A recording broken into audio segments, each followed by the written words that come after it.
running was a natural expression for him, and he started at a very young age.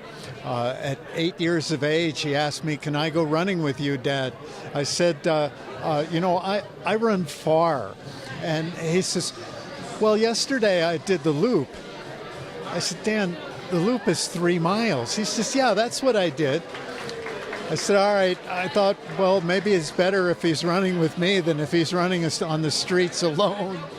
Well, for us, having lost Dan, it was a very mixed feeling.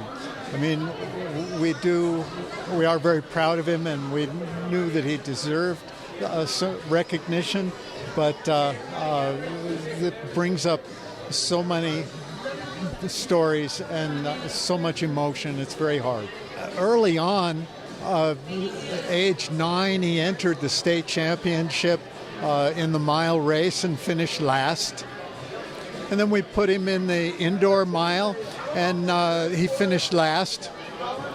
And there was no indication that there was anything special about his ability to run. What was clearly special was his attitude, that he took on his own experiences to develop self-discipline. He'd accept any challenge. When he was 12, he said, "Dad, I'd like to run Pikes Peak Marathon with you." I said, Dan, you have to train to do that. You can't do that." He says, No. He says, "I can do it."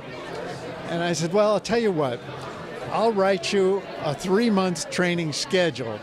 And if you do every run on that schedule, then I'll let you do it." Knowing that there's no way that a 12-year-old's going to do this, especially when I have 15, 18, and 20-mile runs in there.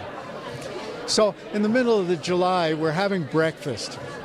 And he says, "That run this morning was really boring." I said, "What run this morning?"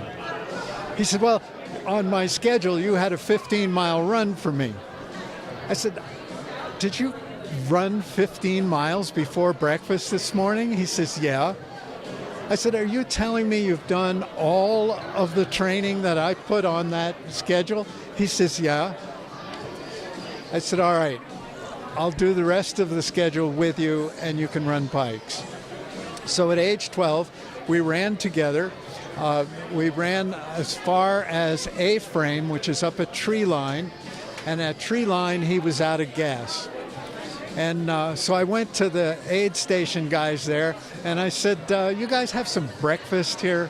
They said, "Sure." I said, "Feed him some pancakes and syrup, and in half an hour, send him on up." Half an hour after I got to the top, here he comes, scampering up the rest of the mountain. So he ran the thing in 3 hours and 56 minutes. As soon as he got through the finish line, he said to me, "Now next year you train me for real." I am in awe of him. I am highly respectful of who he was and what he did. And he taught me more than I taught him.